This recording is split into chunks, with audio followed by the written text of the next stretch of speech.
તો સુરતના રત્ન કલાકારોના બાળકો માટેની સ્કૂલ સહાય ફીના 26,669 ફોર્મ નામંજૂર કરાતા ભારે વિવાદ ઊભો થયો છે। કારણો જાણવા રત્ન કલાકારોએ આરટીઆઈ અભિયાન હાથ ધર્યું હતું, પરંતુ 11,000થી વધુ આરટીઆઈ છતાં યોગ્ય જવાબ ન મળતા નારાજ રત્ન કલાકારો અપીલમાં ગયા છે। જરૂરિયાતમંદ રત્ન કલાકારોને યોજનાનો લાભ મળે તેવી માંગ સાથે સુખી સંપન્ન લોકોએ યોજનાનો લાભ લીધો હોવાના આક્ષેપ પણ કરવામાં આવ્યા છે। રત્ન કલાકારોના સ્કૂલ સહાય ફીના ફોર્મ નામંજૂર કરવાનો મામલે આરટીઆઈમાં યોગ્ય જવાબ ન મળતા રત્ન કલાકારો અપીલમાં ગયા છે। ત્યારે 26,669 ફોર્મને નામંજૂર કરતા વિવાદ ચાલી રહ્યો છે। કારણો જાણવા આરટીઆઈ અભિયાન હાથ ધરવામાં આવ્યું હતું।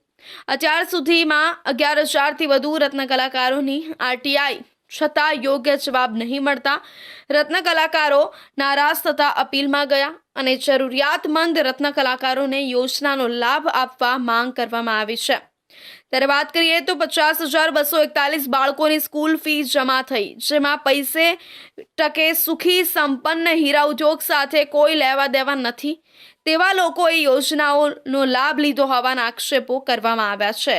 50,000 ફોર્મ જ્યારે મંજૂર કરવામાં આવ્યા અને 26,000 ફોર્મ જ્યારે રિજેક્ટ કરવામાં આવ્યા, જે ગુજરાત સરકાર દ્વારા શિક્ષણ રાહત પેકેજ જાહેર કરવામાં આવ્યું હતું, ત્યારે 26,000 ફોર્મ રિજેક્ટ કરવામાં આવ્યા ત્યારે સ્વયંભૂ રત્ન કલાકારો જિલ્લા ઉદ્યોગ કેન્દ્રની અંદર જઈ અને અમારું ફોર્મ કેમ રિજેક્ટ થયું, અમારા ફોર્મની કોને તપાસ કરી અને ભલામણ પત્રની નકલ કયા એસોસિએશન દ્વારા આપવામાં આવ્યું, આ બાબતે પૂછપરછ કરવામાં આવી। તો ત્યાંના જે અધિકારીઓ છે એમના તરફથી એવો વળતો જવાબ હતો કે ભાઈ તમે આ બધી માહિતી જોતી હોય તો લેખિતમાં આરટીઆઈ કરો।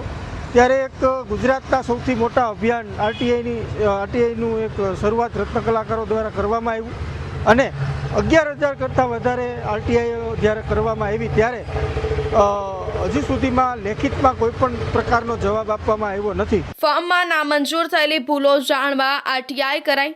જિલ્લા ઉદ્યોગ કેન્દ્રમાં 11,000થી વધુ આરટીઆઈ થઈ, પરંતુ યોગ્ય જવાબ ન મળતા નારાજગી વ્યાપી ગઈ છે। ત્યારે ડાયમંડ વર્કર યુનિયનના જણાવ્યા મુજબ 50થી 60 રત્ન કલાકારો અપીલમાં ગયા, જેને જિલ્લા ઉદ્યોગ કેન્દ્રના અધિકારીઓએ રૂબરૂ અને ટપાલથી આરટીઆઈનો જવાબ આપવામાં આવી રહ્યો છે।